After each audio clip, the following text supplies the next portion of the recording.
How's it going, everybody? This is Radishhead, and welcome back to another episode of Upland Analysis. The news today is something you're probably quite aware of already. You've probably either read about it in the Discord or you've seen the pop-up that's come up on Upland today, basically saying there is an economic update in Upland and the property earnings, the yields that you get from your properties for owning them, is being cut from 17.3% to 14.7%. This is obviously very big news, and I just wanted to talk through it a little bit about the specifics of what that means, whether we're expecting it or not, what I think it means for us, the players, and for the economy as a whole, and just generally on a more personal note, how I feel about this economic update.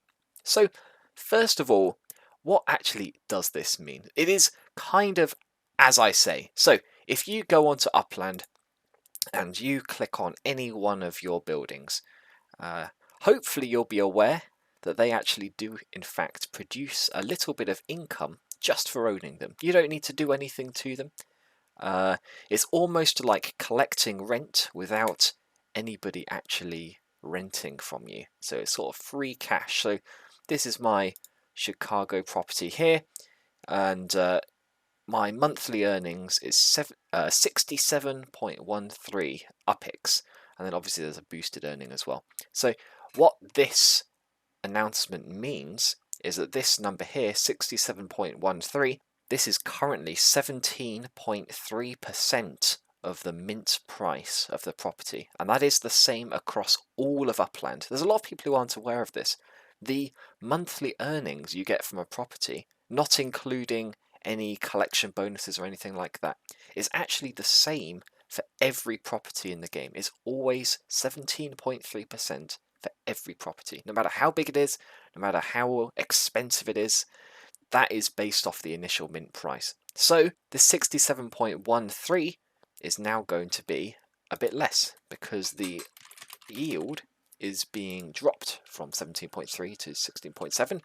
Just as a example, let's do a quick calculation. Got 67.13. So my property here, that is roughly a drop of 15% between 17.3 and 14.7. That's about a 15% drop. So let's multiply it by 0.85.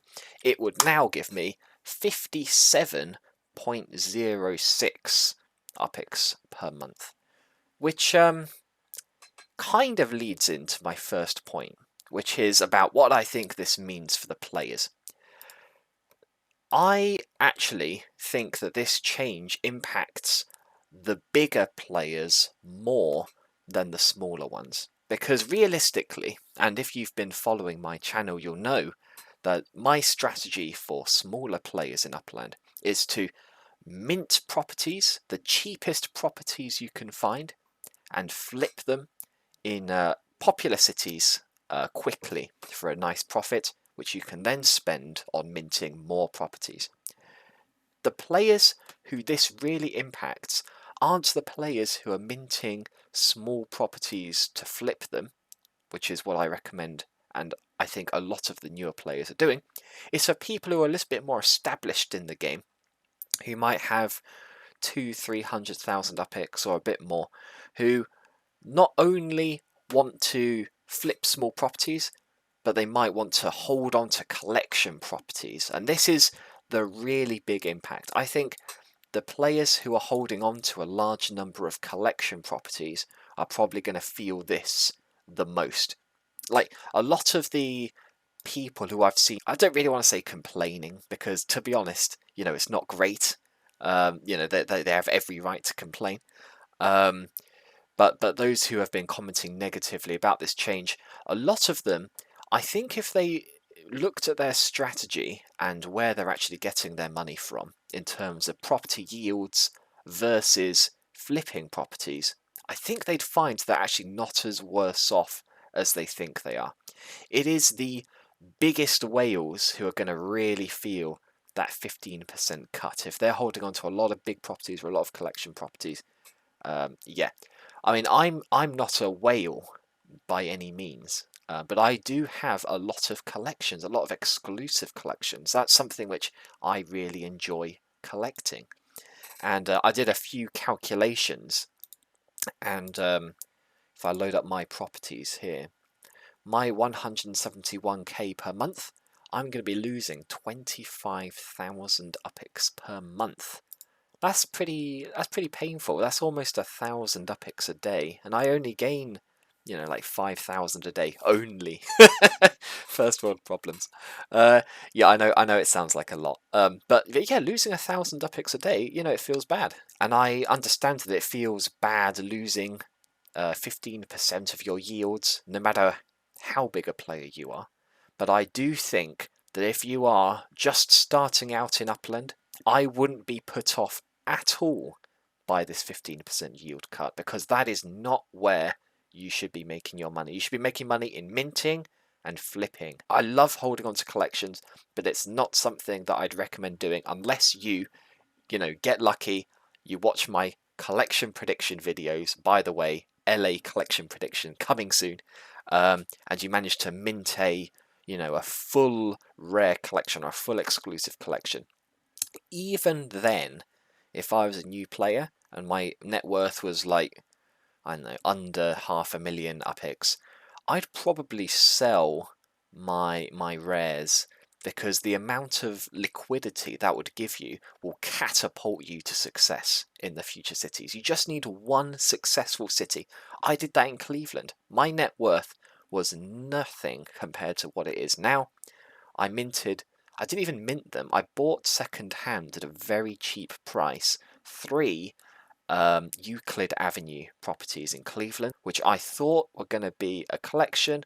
They were a rare collection. I sold them for 800,000 UPIX for the 3, and that gave me the UPIX that I needed to mint successfully in future cities like Nashville, like New Orleans, and it's all just been uphill from here. So please don't be too disheartened if you're just starting out.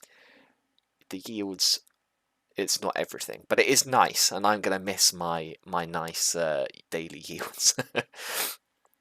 The other point I wanted to make is that there's a lot of people on the Discord, and I've seen around YouTube, who are feeling a bit betrayed by this decision, as though it was completely unexpected. I think the timing of it isn't exactly what we're expecting, although we did get the announcement that this was coming maybe a month ago, so we've had a little bit of time to prepare for it. But that initial announcement, I think, caught some people off guard, including me, because it's not completely unexpected. Now, I would recommend you read the Upland white paper. It is available on their website, and it does tell you all about their vision and why they make certain decisions the way they do. It will tell you why you can't trade UPIX as a tradable blockchain currency. That's something which could be done, but they've actively chosen not to do it, and the white paper will tell you why that is the case.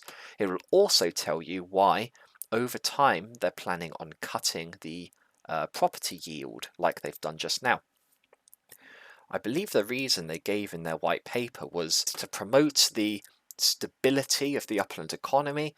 I guess long-term 17% no risk return is very high, and I could understand that when the game first came out, you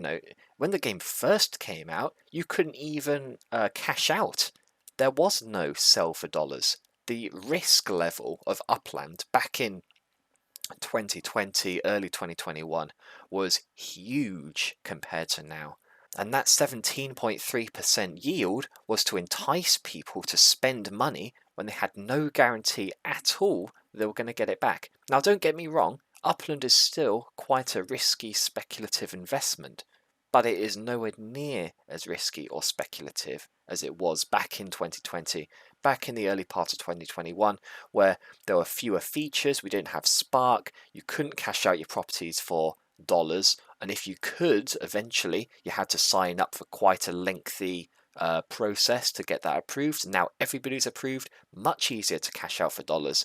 More features. We've got meta ventures which are out.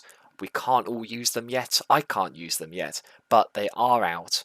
So there's going to be more and more ways in order to earn UPIX. So I think the cut kind of represents the lower risk, because that's all the yields were. It was just an enticement to make up for the fact that it was a very high risk investment. You can't get 17% anywhere outside of the absolute riskiest stuff. To be honest, you can't really get 14% guaranteed anywhere outside of the absolute riskiest investments.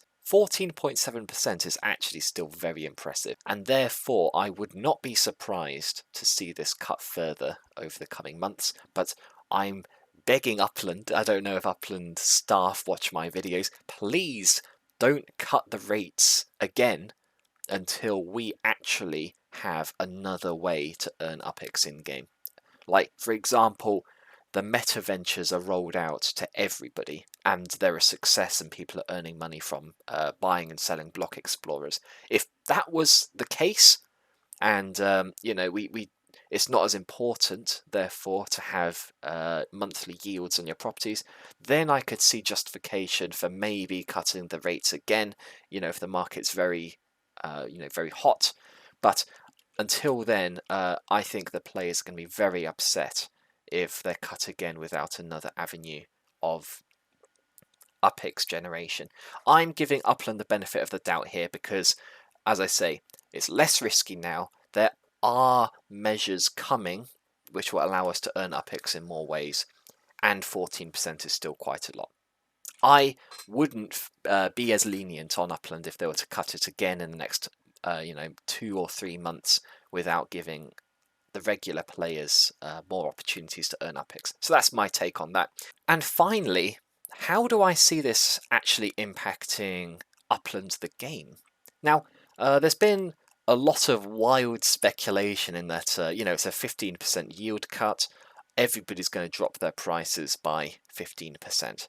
I think that's nonsense. I'd be very surprised if the average property in a city was influenced by this at all. The only change which I think it could have is that these big properties that you see out in Nashville, the big lots that people collect purely to stick in their collections and earn lots and lots of yields, I think they're going to sell slower than before, and they're probably going to mint slower than before. So Nashville is, I don't know when it's going to be fully minted. It's taking its time. It's going to take even longer now, I think. But that is the only real change. I'm telling you, I cannot see a city like Chicago or New Orleans being impacted by a yield cut. The more expensive a city gets, and the more fully minted it gets, the less and less the yield actually matters. You think the people who are buying and selling properties in Manhattan at 200,000 UPIX for a little tiny apartment thing, you think they care about their yield? No, because they're getting like 100 UPIX a month from it, if that, and it costs them like 200,000 to buy it.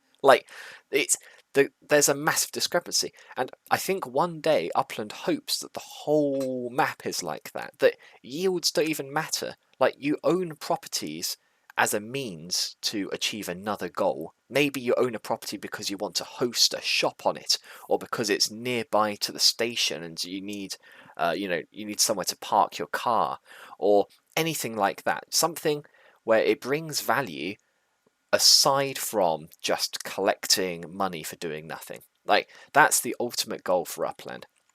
We're not there yet, which is why we are still getting our 14.7% yields, but yeah, one day I hope the whole map is like Manhattan, we're all just earning tons and tons of money just for owning properties. That's the dream, right? So that's my take on what it means for you, how I feel about it personally, and what I think this change means for the game. I hope you found that useful. LA predictions are coming. It's a big city, it's taking a bit of time, but it'll be here well before the city releases, so don't stress about that. I hope you enjoyed the video. If you found it useful, I'd love it if you gave me a like. If you want to see similar content to this in the future, it would be really great if you subscribed as well, because it really, really does help me out. But until next time, I'll see you then.